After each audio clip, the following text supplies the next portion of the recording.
Momen tanggal unik hanya terjadi satu kali dalam kurun waktu 1 tahun. Seperti diketahui bahwa hari ini, Rabu 2 Februari 2022, bisa dikatakan menjadi hari yang baik untuk mengabadikan kejadian ataupun peristiwa.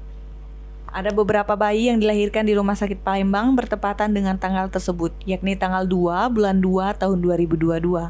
Bahkan bayi dilahirkan ada yang sesar dengan alasan sudah waktunya lahir ataupun dengan alasan sengaja memilih tanggal cantik.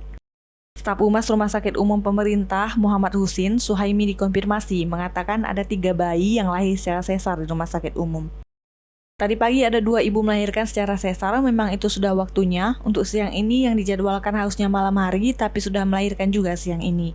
Dan kebetulan lahir di bulan cantik, ujar Suhaimi Rabu kemarin 2 Februari 2022.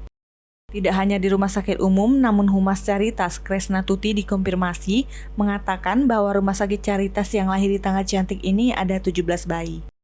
Sementara itu, dokter kandungan Rumah Sakit Caritas, Dr. Variantono Azhar, SPOG Cover, mengatakan bahwa hari ini ia membantu lahiran.